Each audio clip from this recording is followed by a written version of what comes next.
Hey Teddy, have you noticed how little attention science and health issues get in the media? Totally, Edgar, yet science information is very important. Yeah, for sure. That's why the Health Journalists Network is here.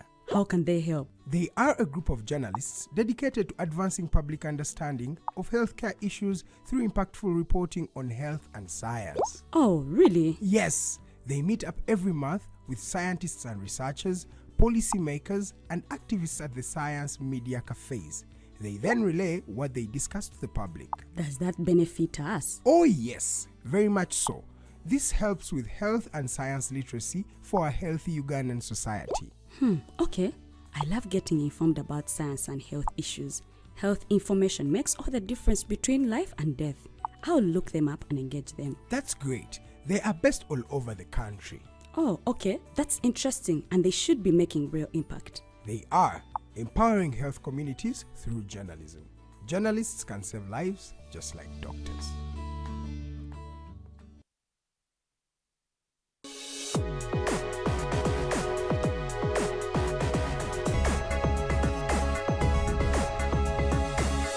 The Alternative Dig Talk. Real issues, real talk.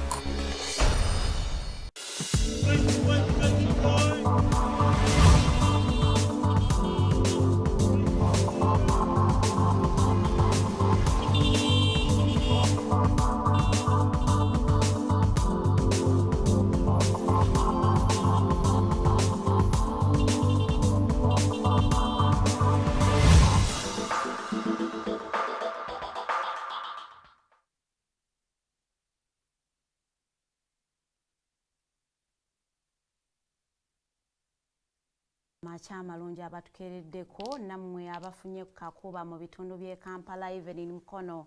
I've been informed mufunyeyoko kakuba ko kumacha. Those are blessings fenga abakkiriza. Tumanya nti omukama Katonda atera okutujjukira ate fenga abalimineera tumanya nti awo season kaba kabonero nti season inaatandikira ddala esembedde okutandikawo okusiga, so tubakubiriza nnyo abalina plans ezigenda mu nnimiro musambyeko, so akakuba ako kalaga nti season ekomyewo. Nsuubira nti bwakedde wammwe era njagala okubakubiriza nti we are live on Facebook and YouTube. Osobola ogendayo not following ate n'ogoberera discussion eno nga bwetambula, no sharing opinions zo naffe oba suggestions ng'okozesa comment section ku Facebook at the Alternative Dig Talk oba Dig Talk TV. Kozesa comment section, teekamu endowoozayo, tujja kubanga ate tugisoma oba ekibuuzo. Ate ku YouTube era ojja kutusanga ku the Alternative Dig Talk. Ojja kubanga ate oteekamu ekibuuzo kyo oba endowoozayo, tujja kubanga ate tubisaayisaamu amaaso nga show yaffe bwetambula bulungi nnyo. It is a Tuesday, ennaku z'omwezi ziri 27. It is the last day that we are having elections in Uganda, era nga olunaku lwaleero tugenda okubanga ate tusembayo okulonda.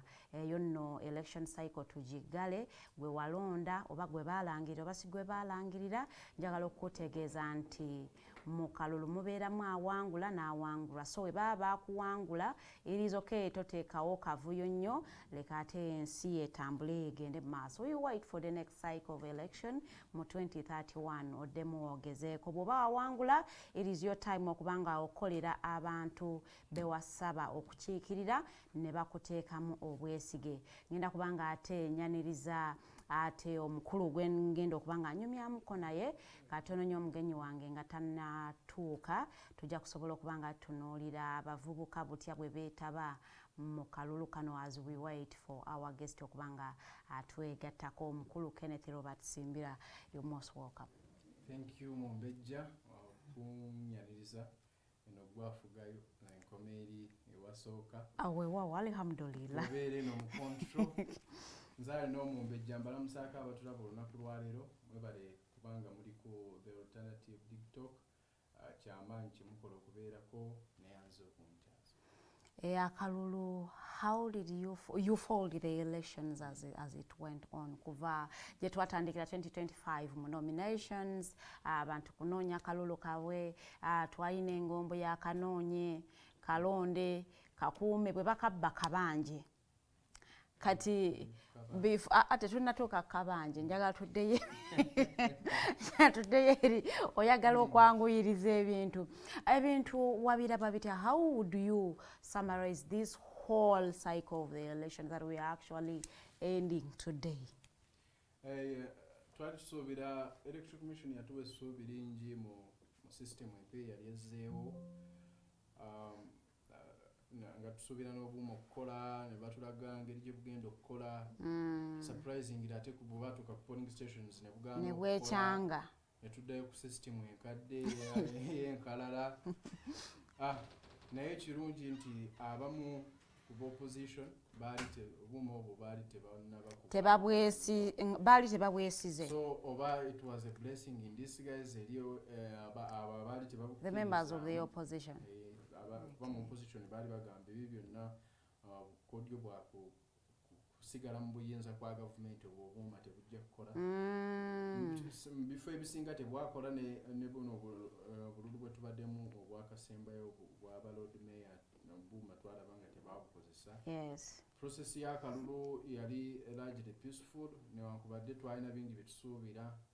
Twali tuwuliddeko ku nkola ya protest vote nga twesunze kulaba bwene etambula. Temubeera ku polling stations bali mubeereko. So twali bingi twasuubirangawo bingi naye mwasuubira okuguguba okw'abalonzi abagenda osigala bakuume akalulu. Luno baafaayo nnyo ndowooza oba ku bulamu bwabwe okusinga ne bavaawo. Twawulirako reports ezimu nti waliwo we baasigalanga naye ab'ebyokwerinda ne babagamba baveewo. Naye obuzibu obwaliwo nti twali mu internet shutdown nga tosobola kufollowinga bulungi tugenda mu maaso ogenze ate tetwalina capacity egenda mu buli polling station. N'okutambula ebitundu ebimu kwali limited nga abantu batya ne transport means nga zitya. Fenze wenali nga security ali second floor kwennyini. Security yali gulugulu. Munda agirina n'ensigala ewange nga neggali. So oli kwabo abataalonda abaatiisibwa deployment ya londa kubanga nali mpulira nga siri safe kutambula kutuuka polling station gye nnondera on that day. Ate nga bannamawulire tosobola kutambula kugenda up country n'osula n'ogira. So tulina okugamba ensi ekigenda mu maaso mu ggwanga.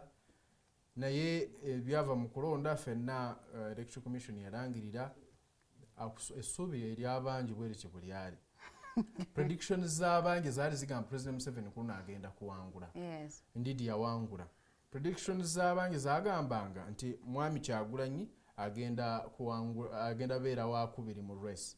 Era still bwekyali nekijja bwe kityo. Predictions z'abangi nga bwe bapredictinga mu result season era still bwekyatambula newankubadde yasurprisinga mundooza yali Brilla Frank yali omupya mu race but n'abaali basuubira nti ayinza okusinga ku munyagwa. So kyenjawulo ekyaliwo naye bano batopu nga bwe twali tusuubira bangi okusinziira ku byali ku ground twali tulaba nga ekintu bwe kigenda okutambula. Just wano ku final session we tulaba ebingi ebitakyategeerekeka. Amaka ga Kyagulanyi gazingiddwa ak'abyokwerinda. Omukyala bw'ayogera omukyala n'agamba bamenya enju ne bayingira ne bamutulugunya. Then ne Kyagulanyi okuba nga alira ku nsiko tali waka wuwe. So we wakyali ebyokwebuuza bingi kiki ekinaddako tuvudde mu kalo twalisuubire nti kati it's normal business. Naye we see a lot happening now. So we can't predict kiki ekiddirira. On that note, njagala okukubiriza bannayuganda okugenda okulonda olunaku lwaleero. Please go and cast your vote. Actually deployment yakendeddemuko kati ekyokwekwasa nti abasirikale bayitirivu nnyo ku polling stations kyavuddewo. So please go and cast your vote. Genda olonde omukulembezeewo anaakukiikirira anaakuleetera ebiteesezo eri ababivunaanyizibwako basobole okuba nga ate bakukolera ensonga eyo gy'oba oyagala. Njagala kukutegeeza mukulu Kenneth Robert Simbira nti abakitongole ekya Electoral Commission bavaayo ne bategeeza nti Uganda erina eligible voters 1,000,000 n'obutundutundu 2,21,000 n'obutundutundu obugwako. Unfortunately abantu abo as compared to ku bantu abakasitinga akalulu obwafa n'obwo invalid ne valid abantu miliyoni 11 be balonda kati chichi what brings about the low voter turn up mu kalulu? President Museveni mu updates twogeddeko katono yagambye abantu babukadde 7 ne NRM erina register yaayo n'abalonzi baayo yatugamba erina abalonzi 18 miliyoni 18. So kati President Museveni yafuna 11 yafuna miliyoni 10 yafuna miliyoni 7 yagambye 8 narudde agamba yazongeza ddi yafuna miliyoni 8 miliyoni. So yagambye waliwo abantu miliyoni 7 abatalonda ng'ate balonzi ba NRM ba members ba NRM n'agamba akyabagana okulonda opposition yateekako nnyo enkola ya protest vote neekanga abantu mwemukuumidde wano akasajja so mbu ne batalonda. I think ensonga ziri bbiri brief zenyinza okwogerako. One, abantu obutaba na ssuubi mu kakiiko nti kajja kujjayo results oba n'abalala okuwulira nga tekyetaagisa kulonda. I think those are the two major reasons. Wow. Omukulembeze w'eggwanga olunaku lw'eggulo yabadde nga bali mu kukuza bali mu bikujjuko ebyokukuza emyaka 4 nga bali liberate nga banunudde eggwanga Uganda n'agamba awulire statement mutisibyeko akasajja eno njala kubategeeza nti President Museveni eyo si nkola ye ey'okubeera n'entondo simanyi oba engeri gye twakakuza emyaka 82. Anyway, good morning. Omugenyi wange aneegaseeko mu studios tugenda kuba nga twogera ensonga za elections by incumbent okuba nti bagiddwayo bangi nnyo ate ne relevance ya celebration za liberation day whether it is still worthy the amounts of money eziteekebwamu. A very good morning Mpumulamuko katono nnyo tekomawo.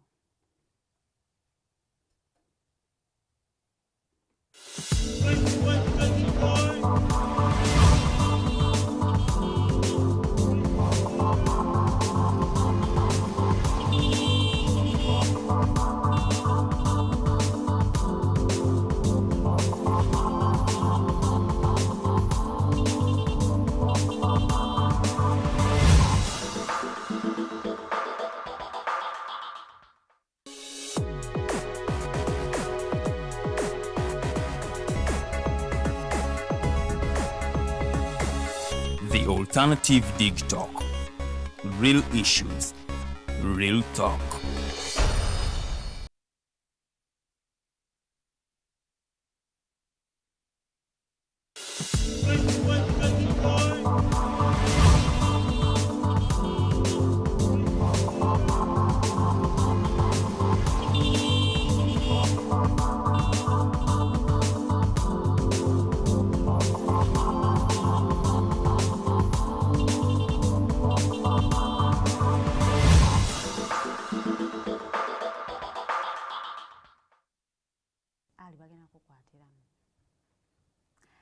Okyali ku Mighty Drive tubeerawo everyday sawa zibeera 2 ez'okumakya paka sawa 4 tuba twogera ensonga ezikwata ku ggwe nange ensonga ez'eggwanga Uganda ensonga ez'ensi yonna okutwaliza awamu awo nno wenkubiriza osobola okuba nga ate following a discussions etubeera nazo mu studios osobola okuba nga oli very informed osobola okuba nga naawe away from where you are you can hold meaningful conversations nga ate osobola n'okuquotinga abantu abali very credible ababa bawadde such submissions tuleme kubanga tuli mu conversation nga tosobola kubackinga your information because you are giving your opinion that isn't even verified or backed with facts. So ffe wano tunokolayo abantu abali very very resourceful nga abantu bano bawaayo obudde bwabwe ne basoma ne researchinga so the information they give is most of the times if not all the time ebeera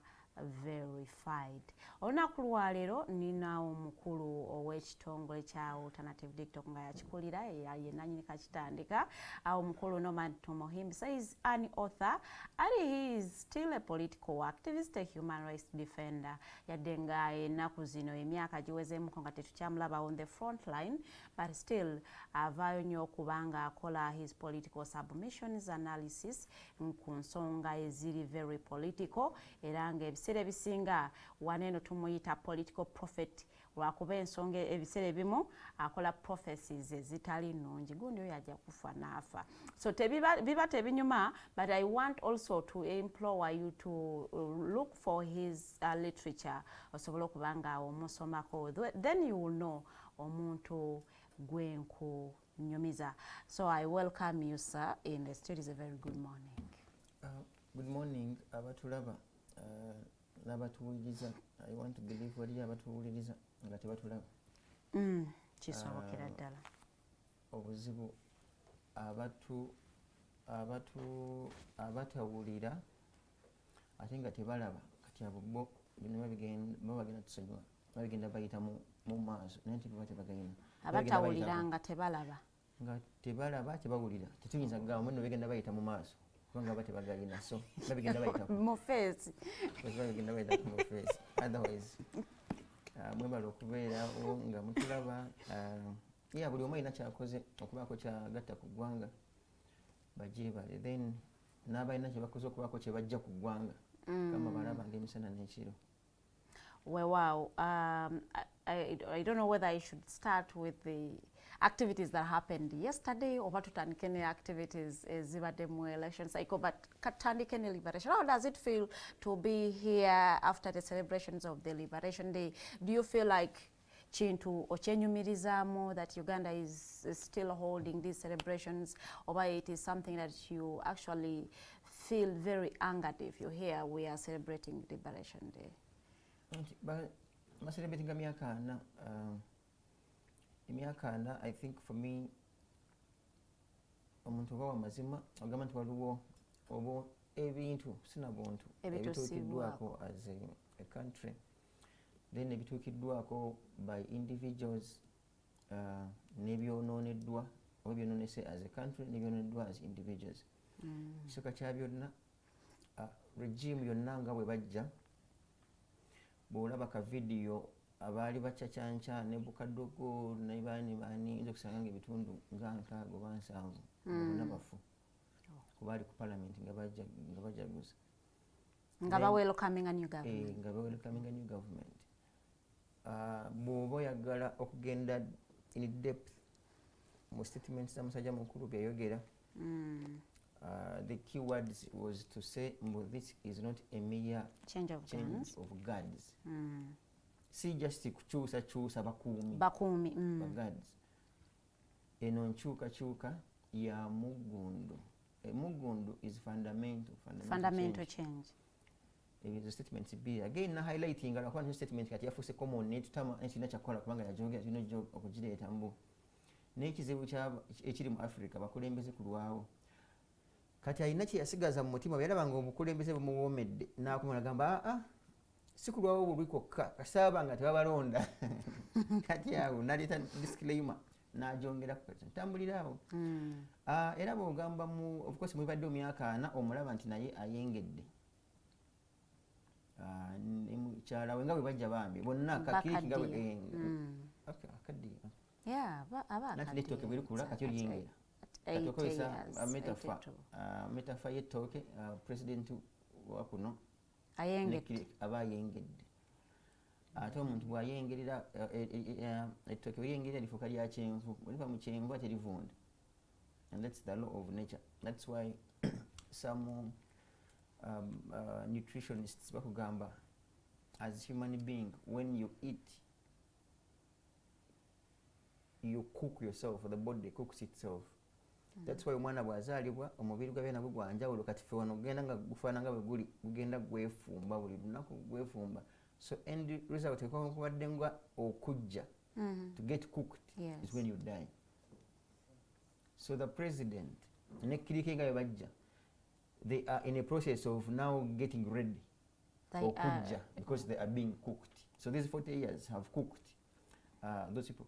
Naye mu kubafumba era n'eggwanga lifumbibwa nayo balifumba batya mu kuba nti omusolo either gweyongedde n'abagubba ne beeyongera kubanga kati ekyokubba kinene bwekiri kingi kiringa obanga olina akakapa nga bakama ekikopo kimu kakapa kayinza okukwatibwa ku nsonyi ne kajja ne kamirako omumiro gumu ku mata ogwekyanzi kati kakapa bakajja ate mu store nakasanga mu ebyanzi nga munana nga bijjudde kayinzo gagwa mawu nagamu ne gayiika tene katane bukapa bunnaabo ne mujja mwategedde ene wali amatanga mangi obusanga buli mu kugabbira ddala so ne wano bwe kiri nti omusolo bwe bweyongera bukapa obugubba ne bweyongera butandikiramu ku local government n'obusanga bukapa omu buli mu parliament because ekyokubba ate bambi nekitukwasa ensaalwa nti nannyini nnyumba olwokuba nti ebyanzi bingi ate naye ayengeredde bambi olumu tategeera tasobola kutegeera nti waliwo ekibbiddwa oba ekyonooneddwa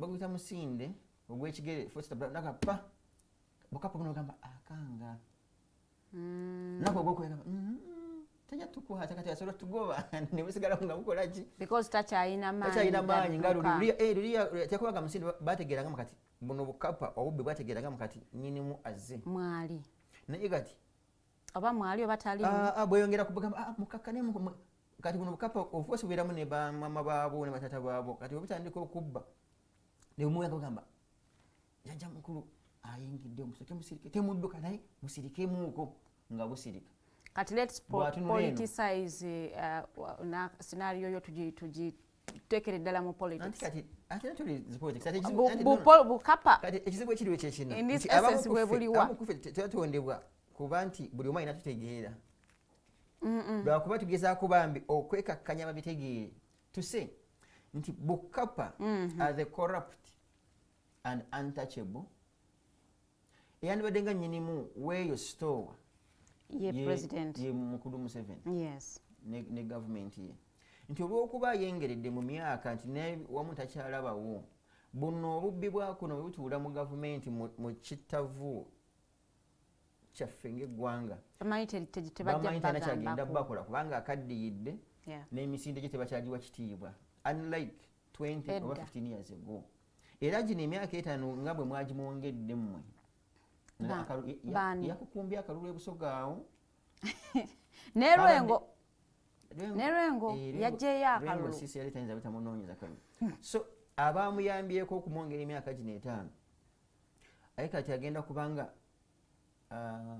manyi waliwo kyebagamba ente enkadde yo just kyebesigazza ngumbagumba nakuva mu maziga in most cases yadde bagiwa ekitiibwa mu gundi mu kiraalo naye bate kyalina kyamakulu era ne baba bagenda okuggula tebagisongako era nannyini abeera agamba beene genda kufadde era agamba tetera nakuliira wala ebeerawo bagyetera ebikuta mu kibbo n'ebeera around kati bate kyalina impact y'amaanyi ng'oggyeko erinnya so tuse gino emyaka gyammwe 5 it's trouble so the 40 years bugenda ku mulamwa nalabadde ndaba muno was it commemorating no celebrating commemorating their hero or something if I may be reminded naye bangi abamufuddeko abamu nga bamufuddeko because of his negligence nga mukama waabwe nga bandi badde babeera because bangi bw'olaba waliwo Kanobel suffered a lot yabeerangawo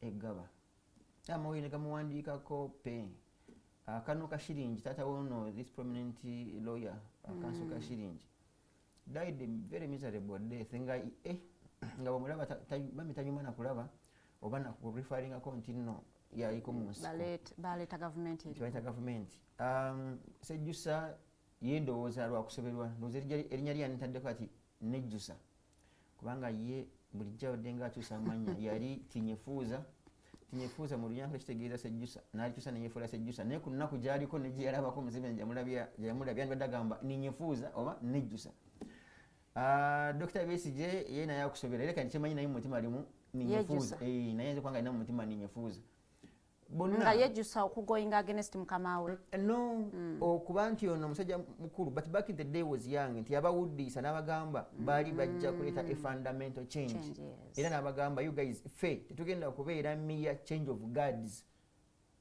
mubbo kyokola balina ennyimba nga nnungi awo there are so many songs akweddogozi lyange olumu nabadde mbateramu awo waliwo obuyimba bw'ensikaawo nga bagamba mu fellow combatants and comrades in the struggle our country Uganda must be free so bambi ng'owulira bayina naye eddoboozi yo liwulidde ndiwulidde tujja kukola launch obulako bidongo ne bamentioning amanya bambi comrade so and so they shed their blood to ensure that Uganda is free. So these souls egyo emyoyo gye giri kyemanyi abadde awo ekkololo nga embwe yageekuuta kyobalaba akakuba kabadde kaludde ne katonya emyoyo minyiivu kubanga naye ate enkuba tereraga busungu enkuba gisobola okunyiiga negigamba nejagala kyaka kyali kimanyi event ya leero nga jagala jja kulya enkuba kumbe bayiseemu dda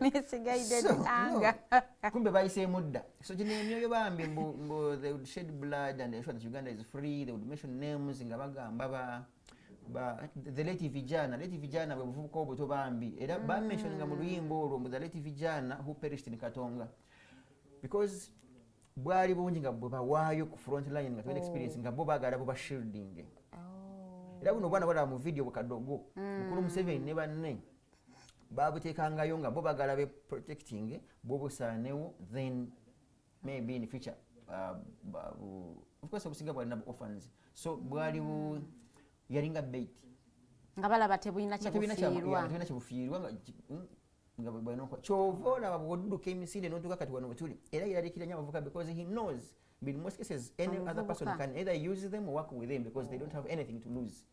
Kati talina family talina ki no kati abaako nono waki balina ku bazadde ne Boboli ekisooka kya bwonna ye agamba mbobote ne UNLA yaguttiranga bazadde ne beera bu orphans so nga tebulina wakudda era abamu ne bakugamba n'abayekera abamu bennyini battanga abazadde bo because that's the law of ate bazadde bo ajja kugambe nti bali be babasse jangu tugende mu nsiko. That's one theory. The other theory nti bazadde bo bakolagana n'obote kubanga ngeri obote bwe yattanga abazadde baabo n'obulokolagana n'abayekera it is also possible nti n'abayekera batanga abazadde baabo olwokubakolagana n'obote kati ne bubanga tebulina kyakukola nga baziika I think bali baziika Rurangaranga either bali baziika Rurangaranga oba Adonia Tiberondwa Otafiire yagamba in broad daylight speeches ezo simanyi bazikyayo ku mitimbagano baki naye agamba mbufe toyambalanga ebitishati bya UPC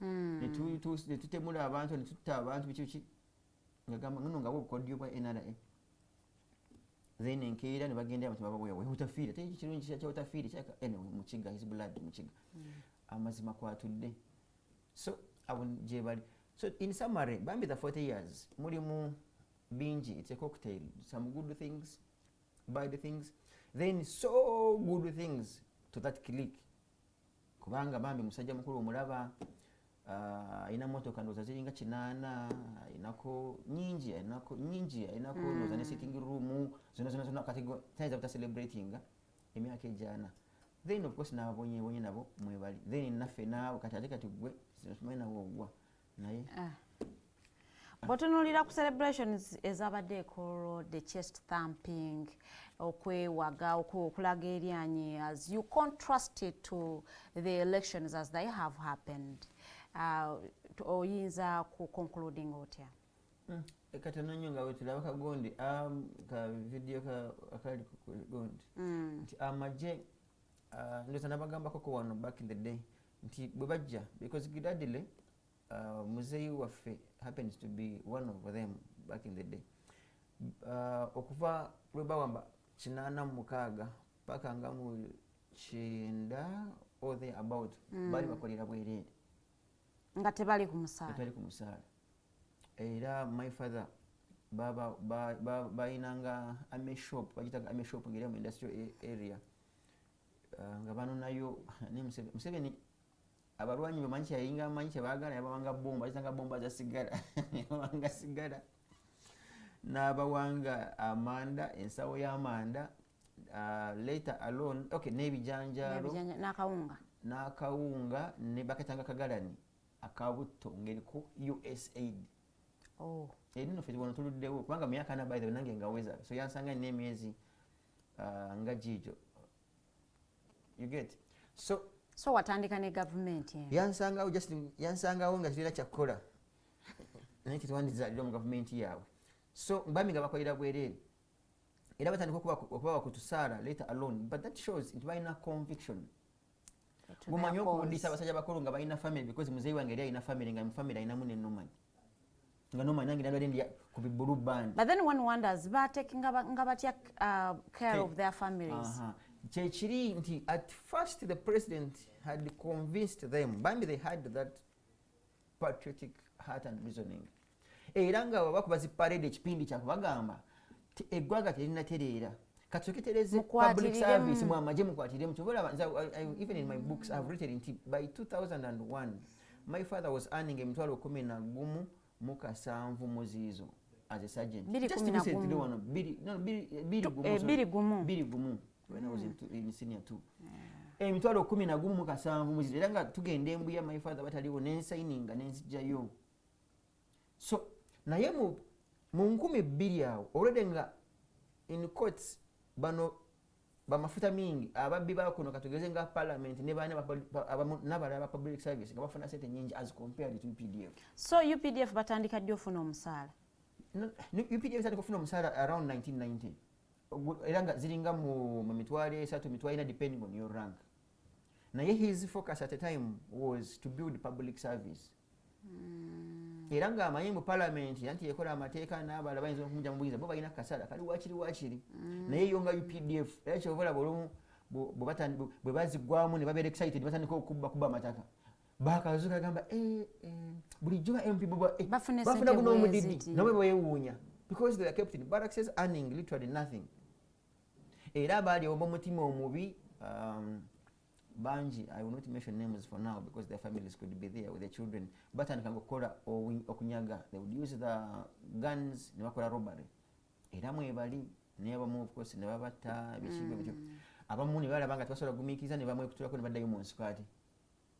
So there has been a lot in these 40 years. Okay. You were asking more than 40 years now. You said as you were saying mandate ya electoral commission ebagamba okutegeka akalulu akali free, fair and credible. Akalulu katuvuddemu as you listen to abantu abakogerako in reference nja ku referringa ku international community bagamba nti we have had a largely peaceful election. Did we want a peaceful election or we wanted an election that is free, fair and credible for the citizens ba Uganda okubanga balonda abakulembeze baabwe nga tebakwatiddwamu? Nanti challenge y'ebintu ebimu mu nsi muno nti osobola okuwulira ekizimbe ng'abantu bawambe ng'omuntu ataddeko gun point nga tebaleekaana kati oba oyita onogamba kifo kiri peaceful kuba tewali kere erimu emirembe kati bonna byobserving it can also be possible nti ezo kwanga Uganda bwe yabadde the entire process obutafaanana naba observers abo n'abalala. I think it is to interrogate going deeper, what do we mean by saying something is peaceful?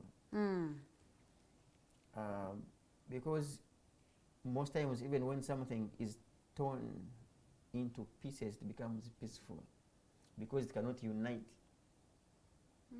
and speak or become more important.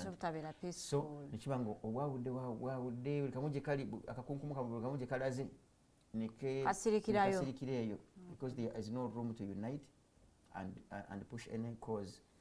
So by and large you may agere ketwali mu blackout ya social media tetuyinza teri muntu ayinza kuvaayo nakuwa either or era tuwala kifaananyi kino kyakungulu it was peaceful kubanga n'abayinza okubanga bayina bye baakwata mu lunyankole bagamba kitandugaho tekinvaako gamba we oyina evidence eraga nti yakalute nofa kimugunyunga ngoja gitwalira Katonda nalabye kye baakoze ono oba nga newankubadde waliwo blackout nga nabyo tebyaliyo. That's why you see when we are here some of us we don't want to be too extreme. But we have incidents of violence that happen that people know. Nakyo ebyekugambye because olumu nze manyi waliwo abatulaba nga bo bambi ng'emitwe gyasala leero nga baagala tubalowooleze nga twogere bo bye balowooza ayina oyagala okubajjukiza nti Katonda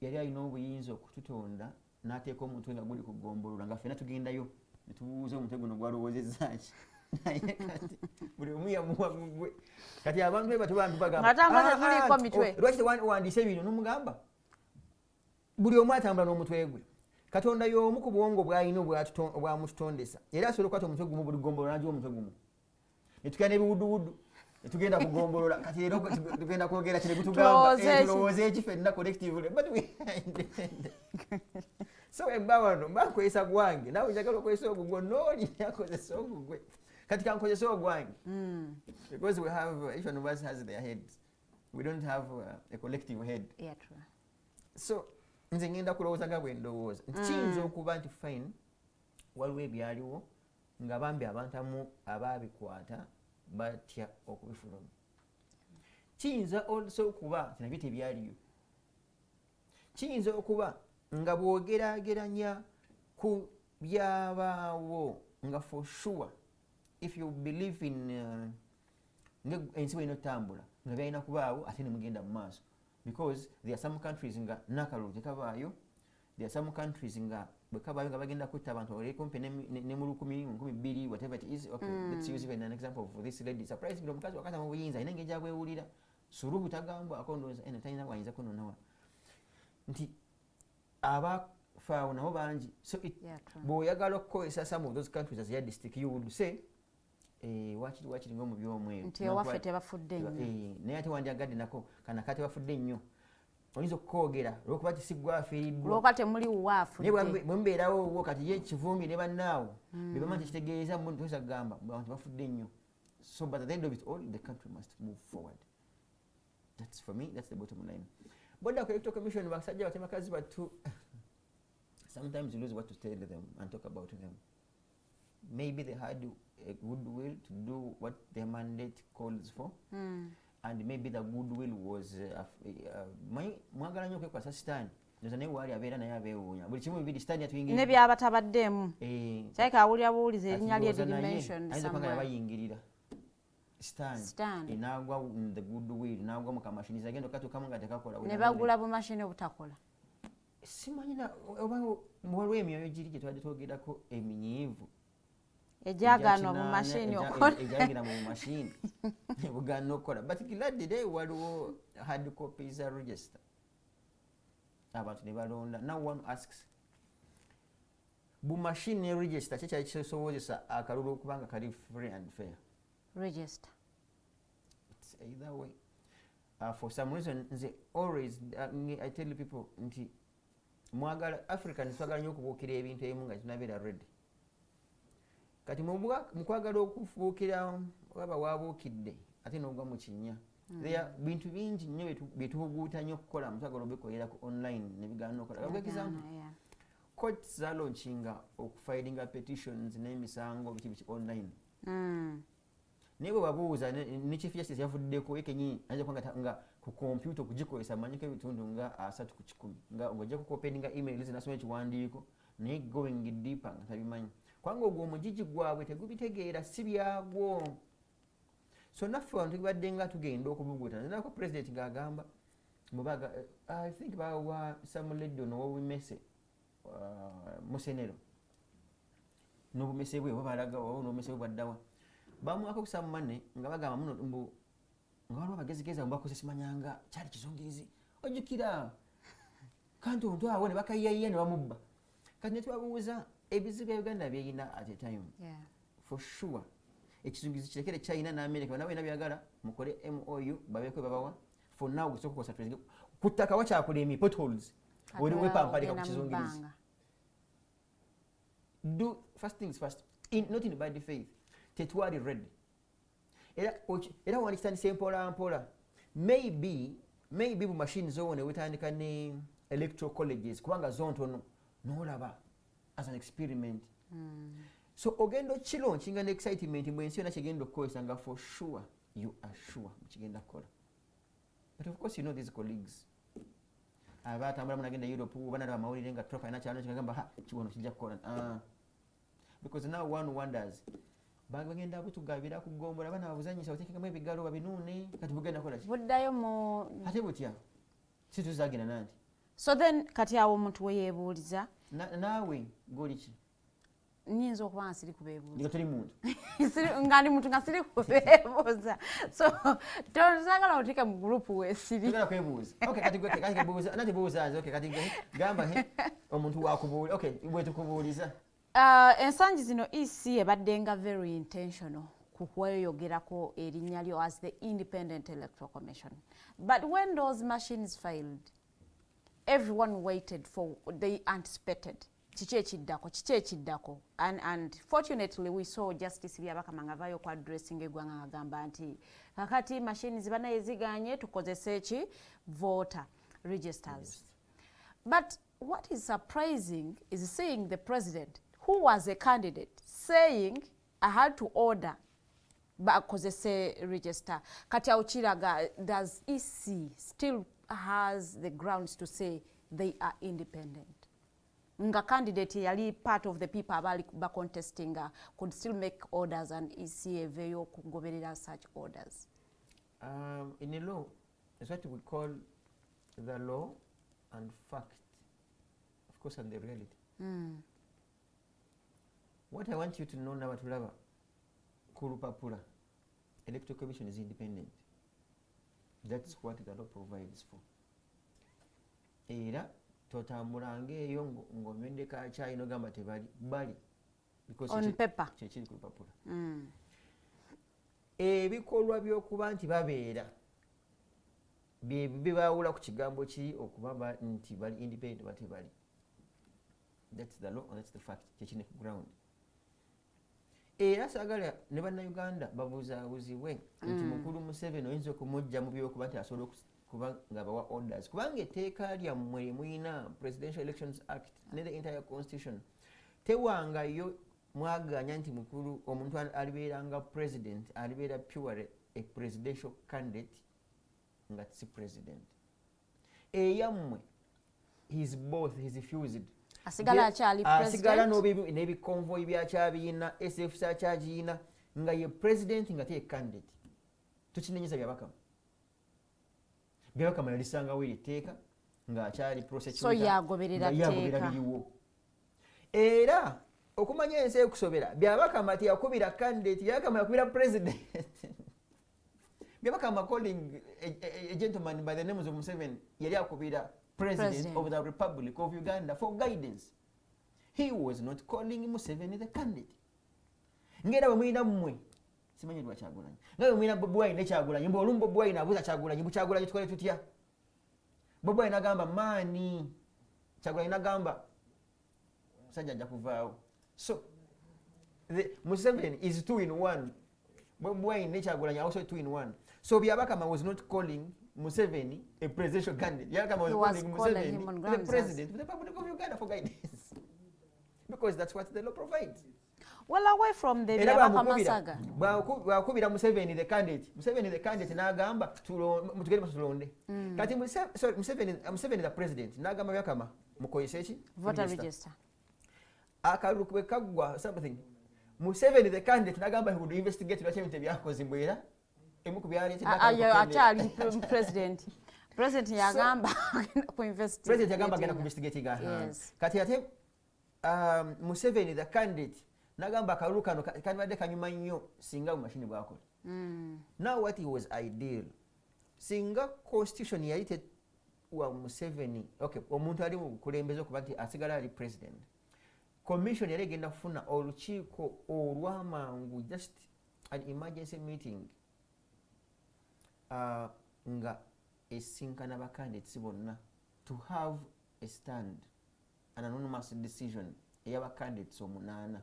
Naye olw'okuba etteeka si kye liragira ono era alina kwebuuza ku Museveni the president era bamuwa clearance tukalonda. So ekitegeeza electoral commission tesobola kukola independent decision nga teyina gwe yeebuuzizaako.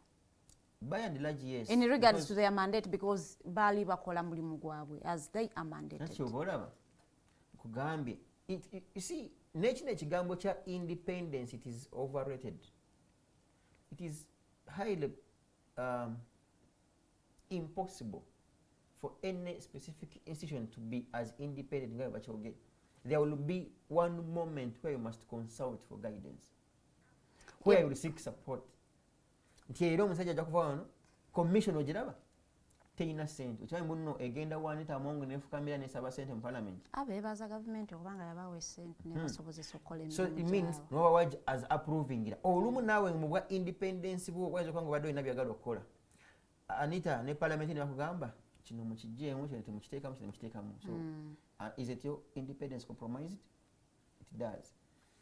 Naga kino kibeerewo ekiti nibagamba no tokola bwe so back in the large twandibaddemu even in our non-independence tubenga the stakeholders bonna babenga mu byonna ebigendererwa byabwe nga bikuyambako okutuukiriza mandate gye baakuwa.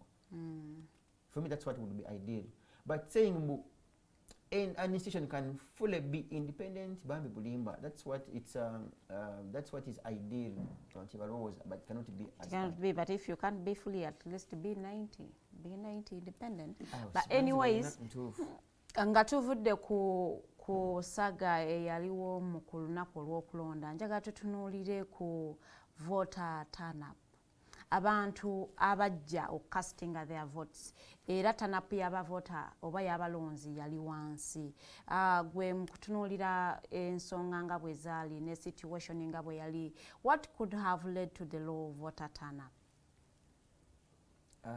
ate nego walonda nalonda lwakuba ka inki kavaako nze nanti nakola enjala ne bakasangula manyi nondera wali Lubaga nze nakeera ndika amafuta gange nenga nenonda nenkomawo and these are things binalaba mu queue ab'emyaka gyaffe nga si bangi nnyo abaddakaawo emyaka gyammwe ab'emyaka emeka baana plus 40 plus kati bano abaalimu abalala be bano abaana ababeera n'ebiviiri mpulira mu muyita muno byangwe that chair kyangwe that chair wa mushakodi chair kyangwe just say kyangwe people know that here so abaana ab'ekyangwe baali banyingira owire kyangwe kikuyita mu nsingo muno nga mugule tugende tulonde ekyali awe nalonde so awali bangi so kyangwe is between what years the kyangwe that I saw was between 18 to maybe to 30 or there about 18 to 30 kati niwabeerawo abakadde bali bo banalongo salongo myaka nkaga naye nga bagumu nga mulayini kati nga abeekyangwe baleekaana bano abakadde tebaleekaana ffe nga tetuleekaana ate tetusirika ba myaka 45 mwogera but si nnyo naye ekyangwe nga kizibu kati obuzibu bw'ekyangwe in my view kyaka kino ekyangwe kikoma nnyo mu Kampala metropolitan and some municipalities in my view kubanga nekino ekyangwe bw'okikolera ebijaabe wanaalongo where I am born ozuuka tekiriko nga kisaze era bwetandika okweteekamu okwepampaliko okuza ekyangwe era kali wakiri wekakana oli Masaka kiyinza obutawangayira nnyo mu byalo so that shows nti these numbers ez'ebyangwe okay of course now that's the analogy tukozesa oba metaphor nti bali mu municipalities and the Kampala metropolitan some of cities and trading centers oba town councils kati omuntu wakubuuliza nti bangi nnyo era balina consistency ebeera mu line ne balonda kubanga nze nga tebannawa order mbutulondere ku voter register abamu kuwaasiwaasi abaana abo abasinga batuuka ne bavaawo tetumanyiira abamu nga balina bubuzi boda bwagitokosa bwakola encungwa kutandisa okulonda naddayo kati omuntu yeebuuza bwe yakola encungwa ne bagamba tetunatandika bwe yagenda yadda challenge weva nti voter turnout eno erina okuba nga eri analyzed deeply waliwo okuba nti basooka because ku makya nze natuuka webalondera ssaawa 12 n'eddakiika nga 4 I was one of the first because I wanted to see what happens bwe ntuuka queue yali mpanvu abantu baali bakedde so that cannot be a voter turnout okuba nga yali wansi they came it's a voter turnout but also withdrew banjawulo n'abatajja eyinza okuba nga yali bwetyo mu bibuga nga mu kyalo tebajja because yesterday twabadde wano n'omukulu Matoviani ng'agamba ye waalondera zaatuka ssaawa 4 ng'abantu bebeetaaga namba gye beetaaga ey'abantu 10 okwobuzavinga nga baopeninga diskits nga tebaliwo. It is likely. But let's go back to the integrities zenyini nze mbadde ku assessment eya what is likely. Kati awo otuuka kucha okuba nti bajja ne babeera disappointed ne baddayo ekyo kirala. Kati awo government ne EC ebeera liable omusango tuguteeka ku EC bali singa baatuukira mu budde kubanga abantu abo batandika okulonda zaali ssaawa nga 4:30 naye ng'omuntu yakeddewo 12 yakeddewo era abagumiikiriza nga ffe fe abasigalawo nti singa instructions z'okuba nti ebigundi mu mashini zibuganye zafuluma bukyali maybe nekitandika by essaawa 2 because essaawa 2 ku bantu ba Kampala n'abalala abeera mu line it's a lot of time omuntu okuziwaayo abo ne bagenda then waliwo bano nga tebajjira ddala nga ye yasalawo tajja kulonda kati yonaffe abaatulabisa either fe atulabanga abasirufu abaalonda nasigala ewaka. No, I think tuba tulina kwebuuza lwaki aluzinga hope mu kulonda. Nanti gamba ayinza okuba nga aluzinga hope ng'ate ng'alina hope. Nti bwesiironde? No, yes, n'agamba omuntu agajja kuyita mufu twakola background. Ne bwezimulonda? Abo gye bali. Gamba simwongera akalulu obulwalina bungi. Obulina bungi kati aba ayagala bwaki. Nase ewaka nga banywa kacaayi bwe yeetwa agamba ffe twawangudde dda. Abo gye bali. Someone made such a statement. Mbuki. Nze nali seetaaga kuluna kandi kandidate wange yali agenda ayitamu. Ndosolaba nze sagala mina ntamu tubalowoleza. Then wabeerawo oli agamba ne bwe naagenda kaggwa dda. Akati oyo mubi nnyo kubanga oyo okubaye mubi nnyo ye omutwe gwe gumugamba mu 1 minus 1 equals 11. 1 minus 1 mbu ye omutwe gwe gumugamba bwe sigenda bujja kweyongerako. Kati oyo ate mubi nnyo. Yeetaaga kusomesebwa. Then wabeerawo maybe abafuna obuzibu nga yali amagenda kulonda n'ataba nga talina maanyi nga yali mulwadde abo nabo naye ate ekizibu ekiri millions n'ettaano nazo nnyingi 10 okukkiriza nti kituufu million 10 it is also likely nga nazo zaali ghost. It is likely nti nazo tezaaliyo ng'era musajja nga president wo bwakugamba nabala ku TV nga gamba muno almost mbunaye million kumpi 10 eze tezaalonda million 7 z'abalonzi kati abanga agamba bw'abalonzi bonna baali mu register ba NRM gwokyali n'enjala nga bateeka mu kitabo ekyo kiyero book mu kyalo bakwatanga mutabani wa Nankano hangu numani bateeka kati ekyo kye baawulita Toduwongo ye ne babironkinga nga mulimu n'amanya g'abantu mu kyalo. On that very note, let me actually inform you nti abantu ba NRM naddala walonda side ze No, nzingamba yes, I am coming to your point. Nzingamba mu NRM book. Yes, that is where I am coming. Lyali imbuno mwe abantu ba opposition. Mwagenda ne mwewandisa mu yero book ya NRM. Okuwudisa abe NRM balina abantu bangi nnyo ne mulonda ne bagamba ne mugenda ne mulonda abantu ba opposition. Kino linondedde era kino lentadde lyange mu kitabu ekyo n'ekibasa. Some NRM person was alleging that. Nti chairperson wa NRM at a local council yabeerangawo nga yatula ewaka nawandika amanya. Family ya Nwagaba Patrick n'aba n'ameka nawandika Nwagaba, my mother, my brother. Nebatuyiwamu. Mugenda okukyamba ati Tumuhimbise hari mu kutabo kwa yero book.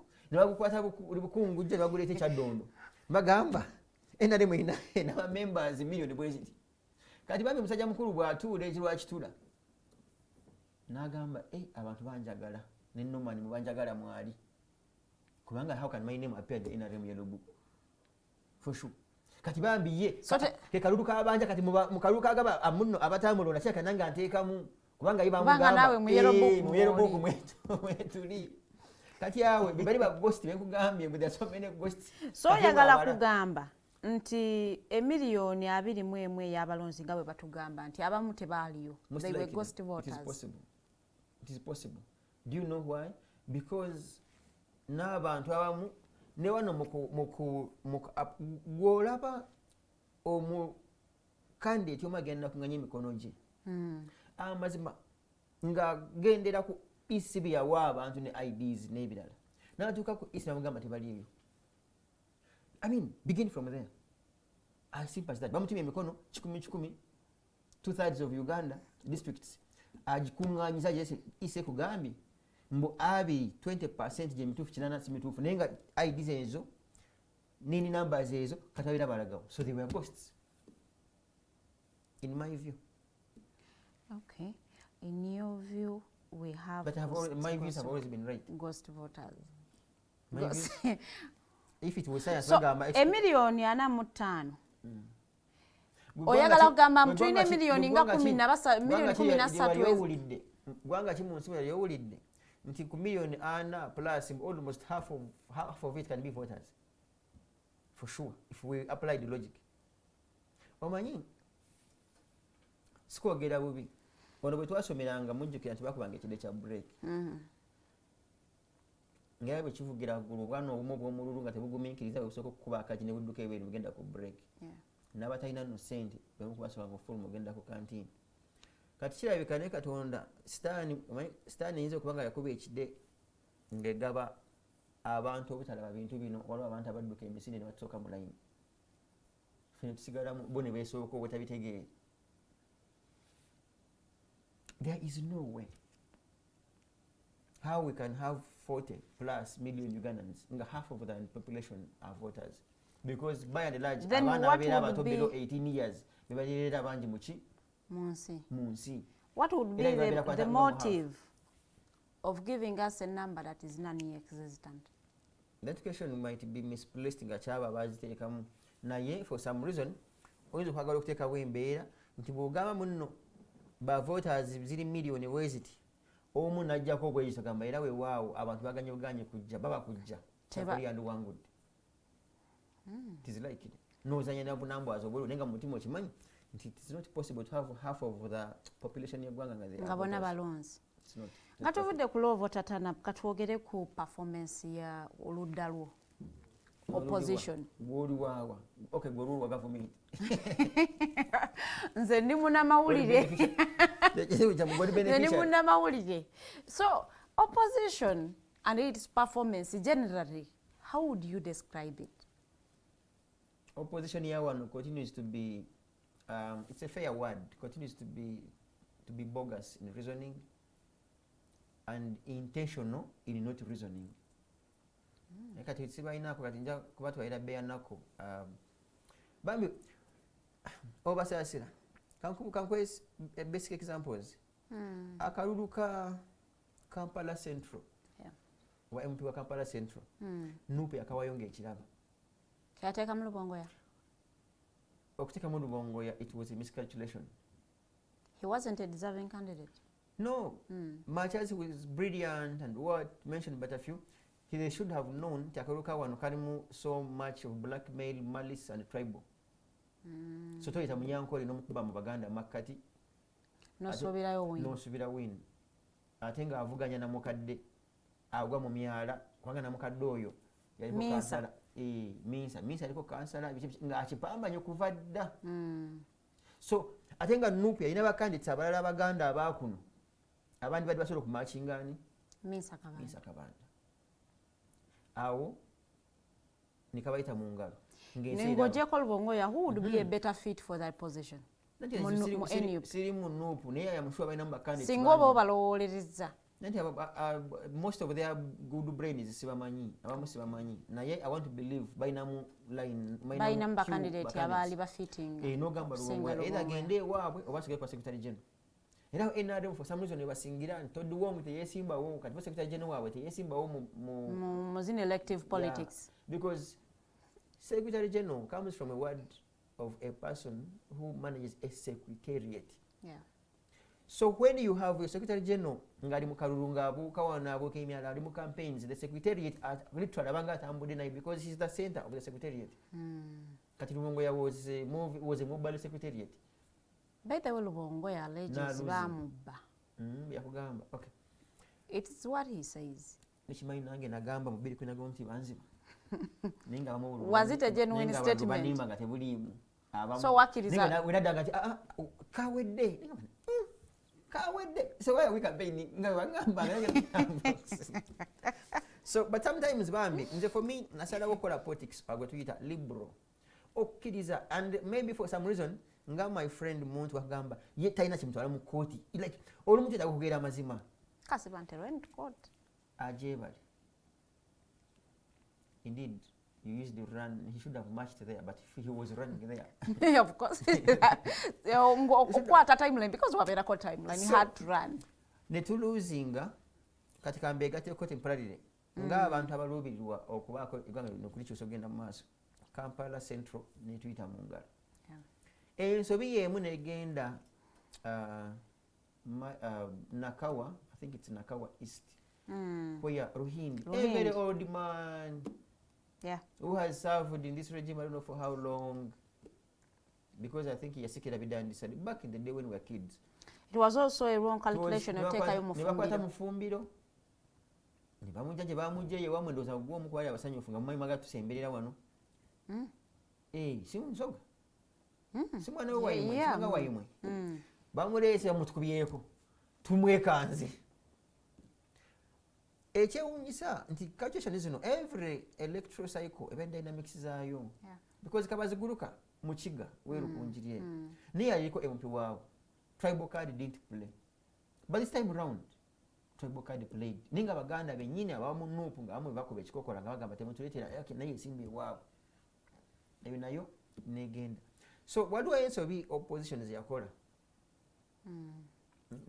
nga ziri counterproductive nga yo olumu yazikola either nga temanyi oba mu bugenderevu otherwise because ensobi zikolebwa with different reasons performance negenda bwetu endala ensobi nayoko mukulu Kyagulanyi sometime ago nga bakabira sente za iPod era bambi broadly n'agamba mbu zezimu kuzali esigamyeko okunoonya akalulu okumuyambako yes mukunoonya akalulu abaffe omuntu gw'oyagala okujja mu buyinza takuyambeko mujje mu buyinza but esente ezo alimenti okuzifuna tisiza mu government because ogenda okujja mu kalulu nze ndaba bakandida mbu olaba bino byabaawo then it shows people weren't prepared and unpreparedness in any process affects you era ku bantu abamu bakikufaultinga ne bagamba akalulu kati tetuli wano 2026 abamu kuffe tumanyi mu 2030 wandibaayo akalulu naye era abamu ku mmwe mugenda okujja 2030 mu January akalulu why don't you begin to plan now if you're to fundraise now if you're to recruit begin to do it now because in Europe I can quick example ya Conservative Party bwemala okuva mu kalunga leero the following week batandika assessment meeting to assess ebyayise mu kalulu they begin their campaigns and their message for the next election branding okutandika okuteeka eyise George ku bano ababa wangudde that is why kunoonya faults ebyo naye wano manyi waliwo ne political parties nga tezinatuula bali nkuumula exhaustion ndozowulira yo oli akatwala aliwo eggula badde akukubako emyaka 4 tatudde nti twamukwasa obuvunanyizibwa so byemu kemugenda okuyitamu opposition is loss you can fault it kubutabeera prepared n'okuba nti nooli naye yabateekako eryanyi ate fault y'aba incumbents bo tugiteekawa loss yaabwe where was the fault abamu tebaakola nga genuinely abantu balina okubajjayo abamu tebaakola newabeerayo bali nga baakola naye nga electorate yabapanishinga lwakulwayo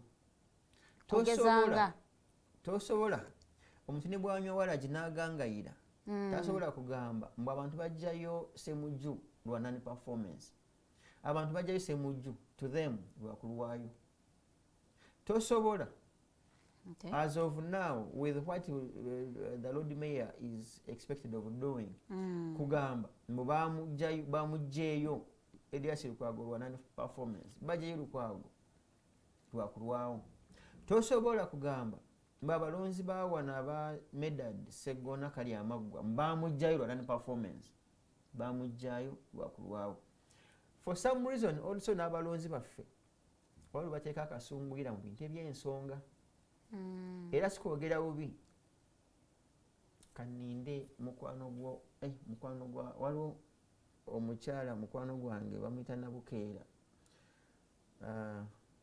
Tenjo Magoola mukwano gwe nelirya niruwedde olina performance ya Magoola katulinda performance ya Magoola ate as compared because gufe bojja tetukomparinga ku ya district ebaawo tugenda kukwata akagwa tukasibe wano gundi wabadde abuukira maybe high jump tugenda kusiba akaguwa ka medal segonda tulabe akakoe kakwata gwe Magoola then tubuze n'abalonzi abalonzi oyo kyekino kyemwali mwagala ate loosi ya Mathias Mpuuga yo tujja tubyutingako ki oyo just yali kinyumu yabuguutana naye musabira kubanga alina ku budde kyenakugambye wali nti ne bwe yandibadde nga Walukagga afunye flag yati bamugjeeyo with all due respect yali agenda kuwangula of course yali ajja kuwangula as a must naye ate tetuganye nti okuwangulwa kwe n'okigisaayo oyo bwe yagenda okujjayo but tebamugjeeyo based on underperformance. You see, there is underperformance and non-performance. Yes. So tosobola kuteeka Ssemujju oba Sseggona oba Mpuuga n'obateeka ku underperformers oba non-performers. So factors ezabagisaayo what's this lady ow'Emityana Joyce baagala n'abala of course bambi abaluzinga abamu ku bo tebafiirwa akalulu kano lwakuba nti no they were underperformers oba non-performers bagibwayo because of either kasunguyira oba nti baluddeyo. That is surprising. Wandisanga waliwo omuntu eyalonda mbu Ssemujju aluddeyo ate wano Museveni n'amuwa nga ye ku Museveni alaba taluddeeyo ate Ssemujju aluddeyo. Because bw'obalasa mu constituencies obululu obumu MP ng'ayina butonoko ku bwa pulezidenti wa NRM nga Museveni alina bungi ate nga wano bano balina butono. Kisobokera ddala, a lot of us have sung this song of the unity within the opposition era nga tulowooza nti kyekiyinza okuyambako opposition okutuukiriza ebyo byeyagala okutuukako, but wotunuulira mu kalulu kano ke tumaliriza olunaku lwaleero olaba nti opposition wetujje opposition yajjeewo munne nti baleetanga awaali Lukwago ne bamuteekako same opposition nga mwekuba. Don't you think that is also part of the reasons lwaki opposition isn't performing as expected? And the opposition here one is the opposition of eating, politics of eating rather. Ebitundu 8 babeera bafuuyira akagalo bagende balye era celebrations z'abantu zebakola ezibali mu kukola nga kyebajje bawangule era kyemmanyi babeera mu meeting bwa family gamba mwana wange yoga naffe tufunyeko nalebo mu nnyumba munnange mwana wange jjukira ennaku yaffe nga twabonaabona wano zemboozi eziri mu zifamily ibambe Mukama akubeere at a family level it is an achievement nanti bwe tujja bambi Mukama akubeere mwana wange ne bw'ogendanga bambi bw'ofuna naawe obbira nti munnange teweerabira banno akuwakulya ono mwana wa sengaawo tomwerabira yabafa oligenda di Kampala oba ntwalireko munnange nga bwe tusaba nanti akuwa obukulu mwana wange akuwakulya ate nyama ntono okaya n'eri mu nkwawa zezengeri kati obugero bw'Abaganda onosanti okuvaayo kubalaamiriza kubanaaza bombo kubambululaikire kubanaaza kyogo like bambi bagudde mu bintu era abaana abamu abawangudde wano gulolimu batandise eddoga bazadde baabwe muzeeyi ontabonyabonye mu kayumba kano ngenda kuzimbirayo ennyumba muzeeyi mwana wange ennyumba enange entabe mwana wange mbonyebonye ngirayo nange kale wakiri kinoowa njooge families ntono ennyo ezatuliza abaana abawangudde ti mwana wange genda kolera eggwanga you get kyova olaba bw'ofulipinga bwoti amaziga agali ewa Lutamaguzi ali bwati ajja kali mukagenze kyekikulaga mbu the levels of unemployment and joblessness here bambi. Don't worry young people, also worry old people. Era se kikubo tanavaamu ununu n'enkikwe because omuntu amanyire ebyobwereere otufuta twa bwereere, medical insurance bwereere, akasada he's assured of 40 million teri business mu Kampala muno ng'ogyeko omusolo ng'eyingiza miliyoni 8 bambi kyobulaba lutamaguzaali bw'ati n'amatu geyongedde okwesongola takkiriza. But for a person like because they fear, because batya obulamu ffe bwe batuleka bwe batulekera batya okubuddamu babutiira ddala naye bagamba timugamba mwateekateekera eggwanga eddungi lwaki tolijjaamu. So bw'obeera mu that kind of politics, opposition can never work together okutwala eggwanga lino mu maaso. Buli omu aba ayagala akayane abeeko kamaanyuula ku kibaasi kiruka gwe jamuteekako bali mu ezo. However, buli muntu ogenda ng'omusimbasimbako because temulina ideologies ezimu. Naawe maybe as a political party ogamba ne ideologies ezange zanjagala zikole ki ziyite naye ono yazinemesa yadde waffe wa opposition naye naye aveewo okwo tuzigese tulabe. Kati unlike mu kinaana nga mukulu Museveni ne bane bajja bo baali balina omulabe Kayiira yali alina abayeekerabe wano e Nabbingo. Era nga neruwe in fact not even Ruweru yali Matugga Nabbingo kwano kuloza hiya naye nga yagamba mbwa sagala kulwanira wala nakubeera kumpi ye nga yagamba nga doctrine yegamba tujje bo Lubiri because headquarters za maje ga Uganda zalinga no mu Lubiri lwa Kabaka wano Mmende. Agamba bwe Nabbingo be chief yifa ambushi tuwabe Kampala then struggle to extending ngetandikira from within. Museveni nga yagamba Kampala obeera no Kampala obeera kumpi nnyo n'omulabe kafeka tudde Luweero.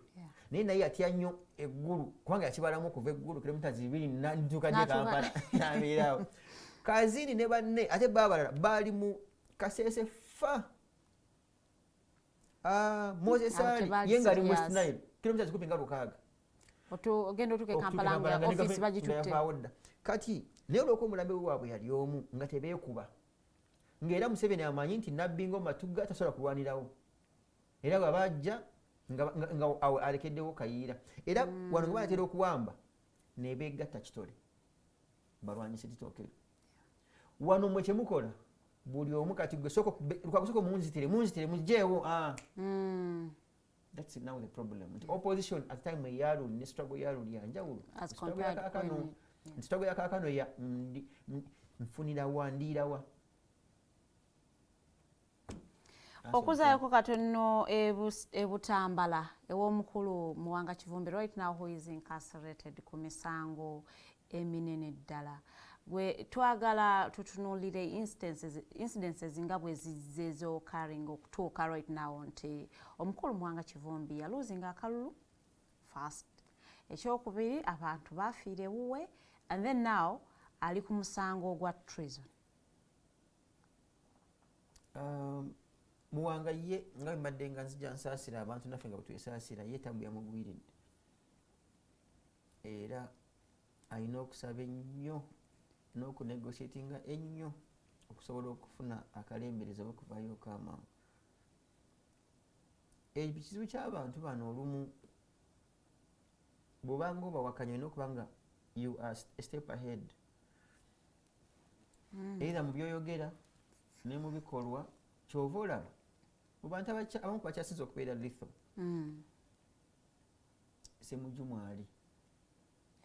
But with how he does his things is different. Bwe yalina mukulu Museveni not once or twice mu capital gang. One on one he will tell you his mind and to stop there. Ayinza obutakola behind the curtains yomu ne one. I have reliable information that when the president talked to Mukulu Kivumbi ku simu ku bya coffee, it was supposed to be extra confidential. Eno coffee yagatta okugiza mu ebyo nga kulira akabondo ka Buganda caucus. Because that's the liberal politics. Fine, I am the president. So he is paying I am for calling you. what happened? Maybe tebeera bana abantu babeera nti oyinza okukola akantu ng'alaba olinga amulabisiza omumanyidde, you are embarrassing him, humiliating him, n'akulinda. So bw'otegeera kati ngaffe bw'otegeera muno oli mu bagita black spot, baakuteekamu kapini, olina ebintu ebimu by'otalina kwetabamu n'okubyesembereza, kubanga ne bw'oba ng'oyagadde bwagazi kubirowoozaako balina kapasite ekuwaayira. Balina kapasite ekuwaayira. Ne bakuwaayira ate obujulizi ne bulabika ng'obutuufu. Bibaawo gwe tomanyi muno bakwata ne bagamba Bobi Wine room gye yalimu aluwa yalimu emmundu. Honestly speaking, ne kati simanyi oba yasaanuuka. And they don't care. By the time emmundu eyo weesaanuukira nga bakusibye walaba gundi the late Segiri agamba kale oba MP bwamwe mu butwali. You get? Yeah. Do you know it is like lembu nsobola okusindikira just siringi 10 olwa airtime wa just mutwalo. Ne bakwata ekyana ekyo katugeze nga gwakisindikira airtime wa mutwalo kimobilizing like nini bachicompromising. I'm using ne bachi because baba bagenda to use that boy. Yes. Yeah. Ne bachicompromising ne kigamba muhona bwe atuwanga ono airtime olaba mutugende tugule tumobilizing abantu batime banabo. Ningo olwokuba kivubuka mwavu bamwokyayo ekyabiri asobola okwogera ebyanjwanjwa nibateeka ku fayiro. Walaba ku bijambi I think waliwo abantu abavuka bye bateekawo ekatwe nga sebo nga bagamba babanja kayihura bwe yatugambye yabateekawo yaparedinga babeko bye bawaayira gavumenti zibikola naye olumu ziteera obikola ku muntu naye atali mwegendereza ku byakola. I have had our colleagues in the opposition nga muntu mukulu alina ne degree no nambe yamumenya abamu basoma bakulu mbadde ngenda gamba mufizi yamenya bazadde be naye ng'olumu fizi yamwesasulira nayimira akatuuti n'agamba ez'emmundu abasirikale tebamala amasasi magazine erimu amasasi 30. Reckless, very reckless of such leaders. Kati bw'oyogera ebyo bibeera ku record era bw'obyogereramu tobayambye. Ekyandinyumya nnyo singa ojja ne muwalawo ne mutabani ku katuuti nogamba mutabani wange olaba nti ye abaana bako mu ngalo obusajja obulaba nti ye emuntu ezikola maani ogamba mutabani wo ne mulumba n'okulemberamu faida n'abaana bo esasi terijja kukwata majimaji rebellion. Siga obuwunga bwa muwogo nati namwe gundi yakibakola ate yadda kubasoga nadda n'abawuddisa adda ne mukati lakwena ngati sabasoga. You remember how some professor mwali professor omusema nga mugo yagamba agamba nisokole wasoma n'ofuna PhD mukati adakwena ne mukugamba muno ina amazi gonna abakyaka gakiira esasi terikukwata. So bambi even when people are excited in opposition you don't use such a statement because abajiruddemu era babitegeera nga we are not part-time thinkers. We use our heads full time. Tulaba nti okay ngojjako kukyamuukiriza tekikuyisaawo, it's not called for. But speaking legally owagambye amateeka tegakola omusango gwa Muwanga Kivumbi right now gumuvunaanibwa ng'ogyeko these trumped up charges ezamuteekeddwako. What is the real a case that he is battling? Abagenderedde nga mukulu Museveni mwino kitegeera mu buli kalulu kabaawo wabeerawo sacrifices bateeka mu nkomo babeerawo buli kalulu kabaawo waliwo batenda okuteekayo. So bamusaaga kati ono ye saddaaka ate besigye bayinza omuta ne basigaza ono. Okay. Kati mu kusigaza ono it's a two-way traffic. Kusukuma message nti tusobola okukwata omu ku banene b'ekibiina kyammwe because ye vice president wa Buganda wa NUP mu Buganda. No vice president wa NUP nanti ya mu Buganda nti akole my mother bwe batukubanga nga tuli bato nga tugamba kamufutero be EG naye bami mu luzungu kyekimunyumira nga kuba nagamba ogenda kubeera EG example eri abalala kati noono bali mu kuba bere example. Naye ate I can't rule out nti between now ne mukulayira bayinza okuba kabalala basika bwe nga kagenderere bayinza okuba akabalala. Ate ekyewuunyisa bakwate abamu ku baana abo olw'okwagala okubajja ku huuku mweko obujulizi abalala nga tebannakwatibwa, can you just help us predict his fate? No, his fate obusibe ffe tuba tukola activism ogenda otuning omutwe nogamba nkitwala nti tebagenda kumpa bail lwe butakuluma nosooka okkiriza ebituufu nomamba kati gonya akumize. So like drowning, when you panic amazzi onywa mangi bwe bagamba abawuzi. When you come down, don't fight with the water. Don't. Kati for now, Chifubi should stop fighting with Museveni. Bamukutte. What he has to do, so kacha byonna kutereeza muntu oyo gwakkirize nti agenda kutwalako ku budde bunjiko ng'ali kitali. I can assure you, mpozi ng'asabye nnyo naye simulaba kubanga alina bilo ebya. I don't see it. Do you know why? Olaba mu fumbiro. Bano abaana bali ku busango literally bambi bwe butyo bali myezi mukaga bagiri mu givuga ate bagivuga nkawola n'okupapa bakuvaako kati fayiro babeeraawo olaba Besigye eyajjanjaba musajja mukulu amukubyewo mwaka mulamba webulizaho are you the kivumbi of this world of Butambala ate nga muli ku musango gumu ng'oli ku musango gwe gumu no of course giri mu kooti. We don't want to abuse the doctrine of sub judice. Naye nakumentioning ate kasita musajja mukulu ayogera ku linnya lyo nze omusajja yansobera linga musezi kasita ayogera ku linnya lyo bwayogera ku kabazigulu katabu yamugwira kabazigulu kanga yavuga fayiro kabazigulu once that man mentions your name it means fayiro abagina mu interest. Yes, ekizibu kyayina bambi olwokuba nti institution ze teziri independent tesobola kwekwe kasita mentioning erinnya nga wakola emitendesi agamba muzeeyi ayogedde ku musajja bana fayiro etuuseewa just nga tabagambe na bagamba oba magambo wano kusiya muzeeyi fayiro yagifollowinga ajiriko ngozo gamba ye IO kati bwe mentioning enya yakabaziguluka 2016 kabaziguluka kube emyaka jenge ebiri. Do you remember ne kabaziguluka era amaze n'okulayira nga MP mulamba we nakawa bavuga kabaziguluka nga kitalya kigo machindi bayogera ku lya Besigye ne bayoola bayogera ku lya mangi back in the day bakayiira ba Moses Ali back in the day 1988 kati kivumbi teyali kitali. So Bambi has to calm down. Lawyers bakole bana basobodde n'abasaba basabe awo kusaba kwennyini kwezi goli musiraamu kolera edduwa tujja kola dduwa mpozi ne mama Fiina naye asabe munzikiriza ye. Katunuulire ku Enneyisa y'aba religious leaders. Abamu bagamba they are hypocritical. They have become hypocritical because we saw them. Abamu bagamba ani agamba? Batunuulizi b'ensonga. Ng'ozizibiriza ku nsonga. Ogwange gwakuleetera abantu bashiragire ya opinion. Bali batunuulizi. Goli muzibirizi wa nsonga. Ng'ozituuka ensonga ng'ozibiriza nga ogwange gwakusunsula si mutunuulizi wa nsonga nga bwezitambula. Twalaba ba religious leaders ekisozi n'omukulembeze ow'eggwanga the president elect his excellency Yoweri Kaguta Museveni nga bamuyozaayoza. The same people bwe bava eyo bagenda bugenzi straight bali bayozayoza eno nga banyiga biwundu ne bagenda mu maka g'omukulu akulira ekibiina kya NUP saawa eno aliira ku nsiko naye the intention, what was the intention? Being away from home, right? Yes. Even when you're in a house.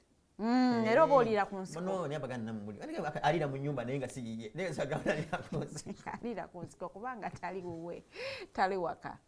So watunuulira Enneyisa, the conduct y'aba religious leaders, what could have been the intention of their visit to Bobi Wine's home?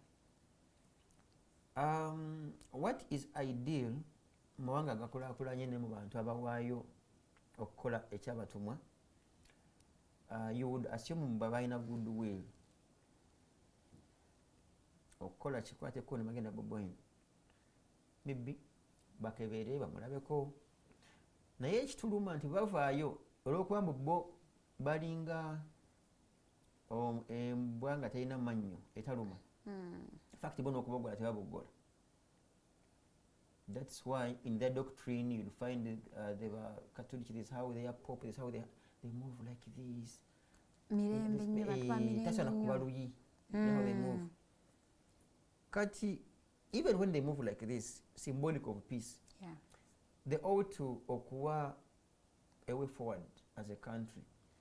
Bagambe, ono omusajja mukulu katugeze, kuba kati katutambule n'ebya just byakabaawo ewa Kyagulanyi. Yeah. Statement ki Inter-Religious Council gye yakyogeddeko. Okubanga abalumbye amaka Yes, ng'ojja kwambala they amagandula. haven't given a statement, Balinda but ki? maybe they are yet to do that. Bafunyeemu bakasirwa amangu ago. Bakyatunuulira nsonga osanga bakyekenneenya. Bise ebintu byawo wano bikusobera. Nze nawe nabadde mpandiika. Kyebitemu byatandika okwonooneka nti abo bantu baabo. Abaki? Abalyoyi b'emyoyo? Kati bonoona myonoone tebakyagiryowa. Tebakyalyowa. Nti bwe batandika okuyita God nga batandika omuyita God. Ngamba, God is now God. So we do not know who Si exactly. be balyowa be bayita batyo nti God? Nati kyekye ngambye. Ffe twakola tumanyi nti God is God. is God. Yes. Simanyi nze weyava engeri mu makati God afuke God. I think it is So what? it's not something big. It's What just is it? it is just an accent. God from God. It is just a pronunciation. Kati It awo sounds byakyuka bo anti-Shinene. kirabika balina God waabwe gwe basavinga basuulawo God. Kati mu kumusuulawo God kyobola bakola bintu bya God ne balekawo God. Kyobola omusajja omu yabadde ng'ayita SEC, Central Executive Committee Lwakitula. Nalibye Kayanja mu maaso. Pastor Kayanja. Oba ndabye bubi. Nenda baserwa amufaanana bufaananyi. Sebo nga serwa dda waddala. Kayanja waddala. This man what's his name? There's some man there. Senyonga nga waddala. Nengamba sokoleke. But the men of God are appearing before the Those are sake. men of God. No, they're men of God, not God. To them, for me, I have heard them, the men of God. Ndokulaba kikyoluwalira. So nga bali mu maaso ngamba kati. Okay, kali fine. It was too early of them. It was too early.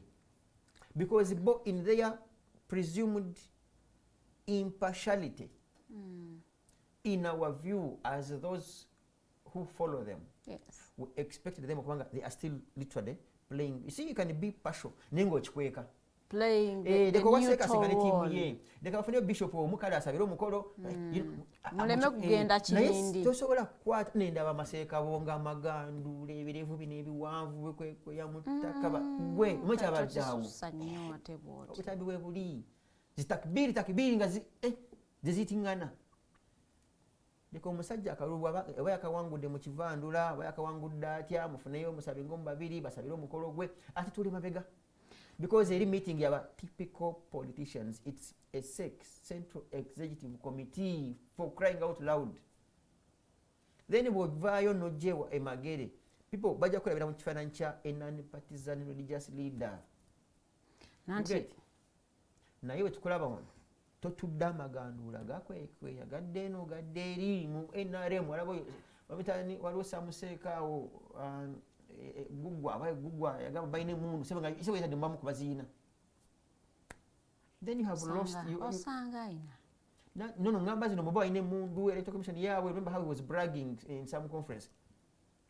Kati awo endiga zo n'abasiraamu balina endiga kyeke baba basiraamu babeera mbuzi nanti baba bino ffe batuyita biriga.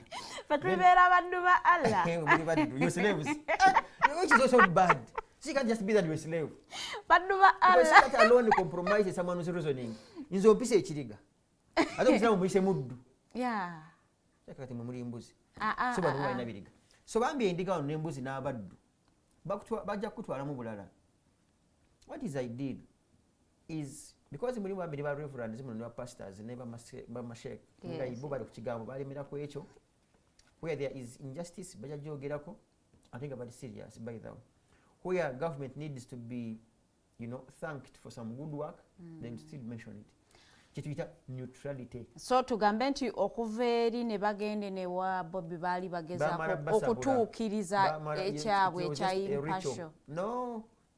Bamala noza kufuna kiweevu ng'abantu abafiirako bagamba weewe kati malega evaamu ati nakola ki, it was simply in my view just a ritual like tukiza just kalombolombo bana tulaba bati mutawadde Museveni wokane wano katugende because singa kyebakola bali bakitegeeza just thinking nga bwolaba ba other observers nandibadde empuyanya emirembe nga bavudde wa Museveni ne bagendako ewa muntu so that you can have an overview of every presidential candidate with how things were.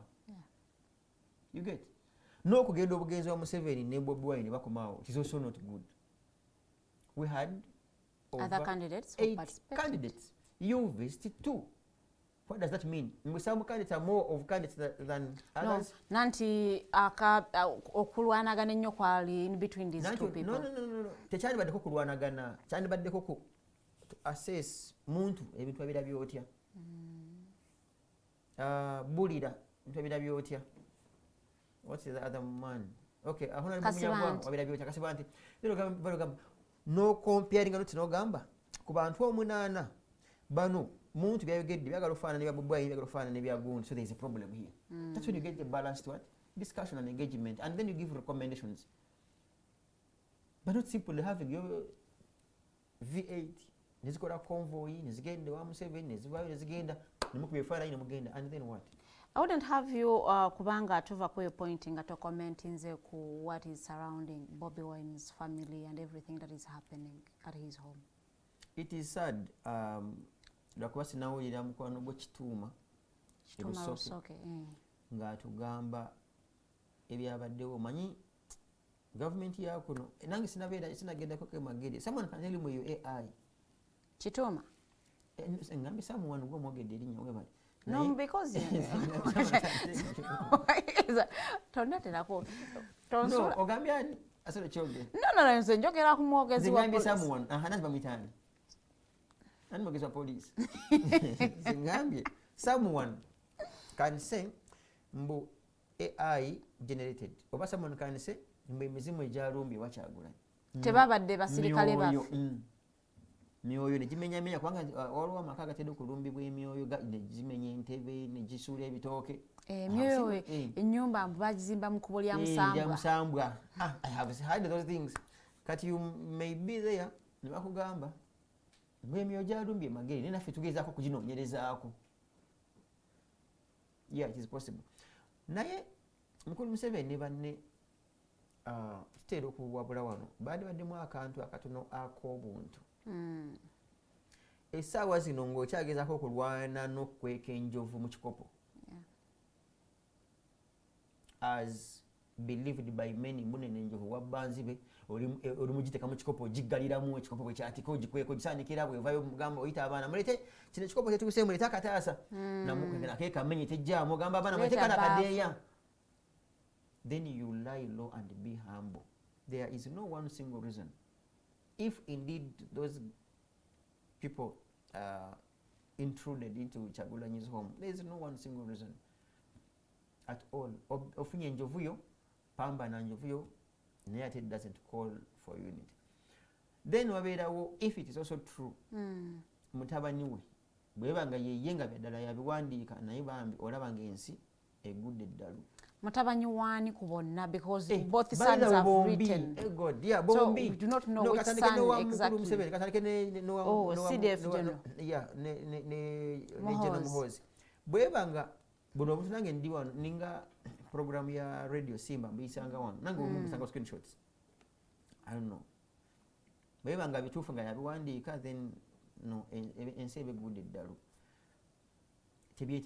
Is there a possibility nti hande yosiya General Muhoozi kayi? Nanti kati ekizibu wekiri webikusoberera okuwa ansa entuufu nti singa si ye nengendo yonoona erinnya lye nanyini bani badde bamukwata. Lwaki tebamukwata exactly?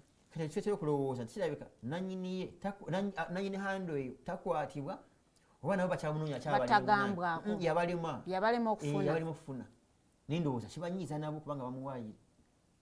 Tetumulabangako nga avuddeyo mu public okwewakana the handle doesn't belong to me, so we assume to him like maybe he isn't on social media. Yeah, ayinza okuba naye bwekibanga kituufu, that's very sad for our country.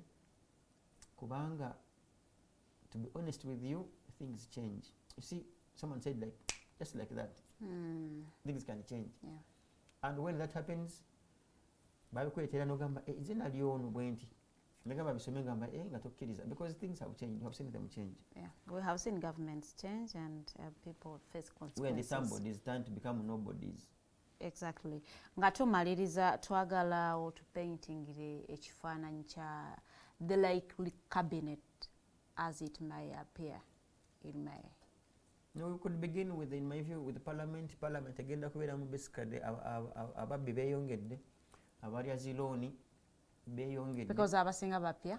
Abasinga bapya agenda kubeera one of the, just thinking, one of the worst parliaments Uganda has ever had.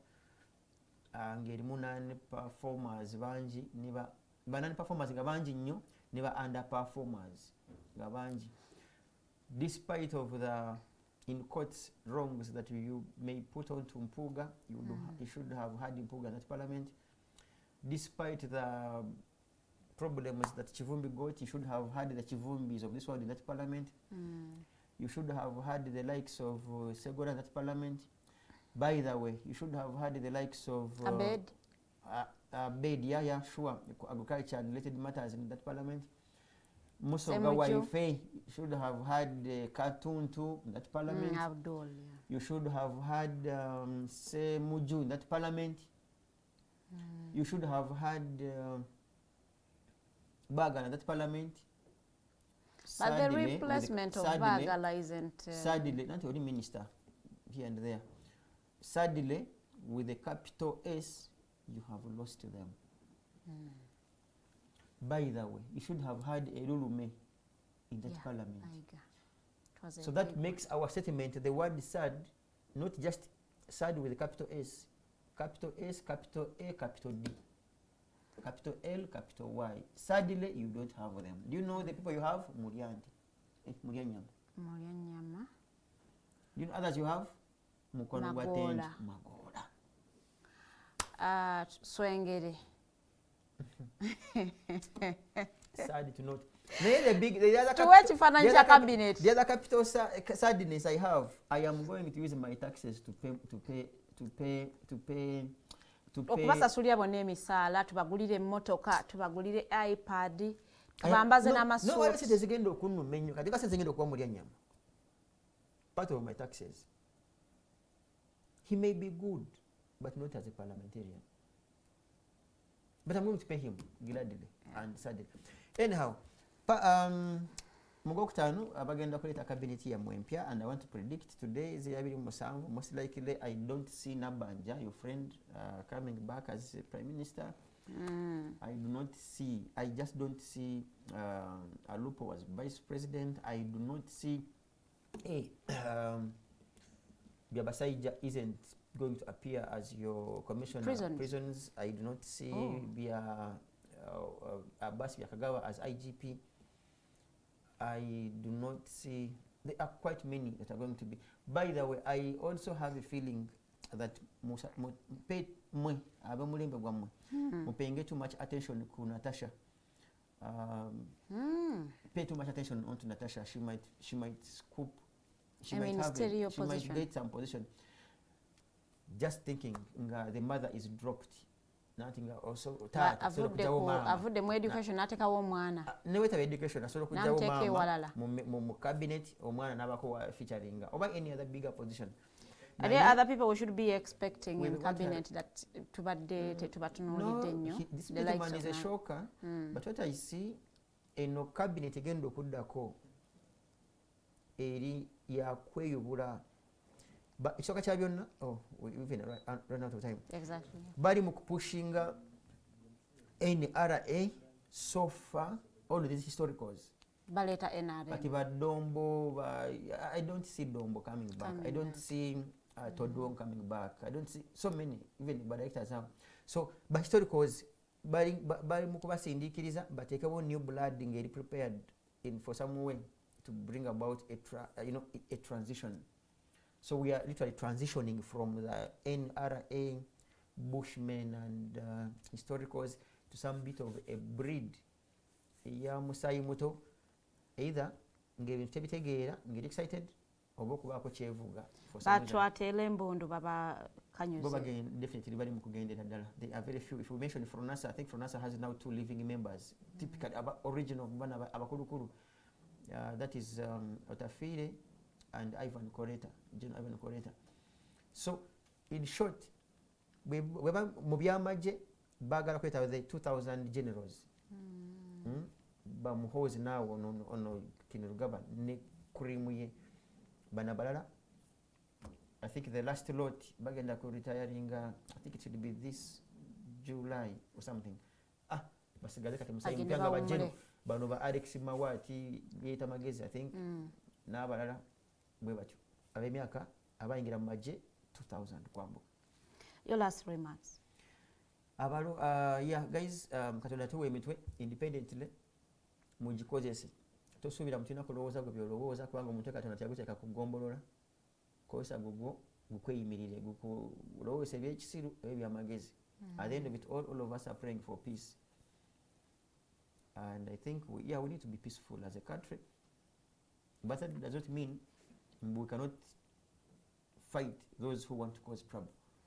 Well, thank you so much. Talking of peace, omukulu Chris Baryomunsi yategeezezza nti now that internet is fully restored, mwe n'abakola losses during the internet breakdown nga bagigyeko, those losses are not going to be compensated. Count it as your contribution to having a peaceful country. Katono nnyo, sorry, wait a second. Ekintu kya Baryomunsi, musajja mukulu naye oli muntu musaasira. Baryomunsi akyalina ebizibu. Baryomunsi ne banda bwe yafa ye mugoba kwasovunaanyiza okutwala akasampo akanyama k'omulambo gwa Nebanda ne bagamba yabula nako.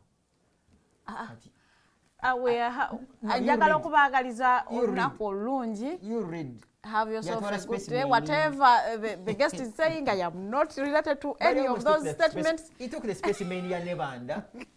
Sample, goje kusese muju yamulangi. Agamba tusobola kugendera ku kigambo ki. Tugenderawo. We are relying on some Jews statements. Yatwala specimen, you read. Specimen y'omulambo gwa Nebanda. Have yourself a good day.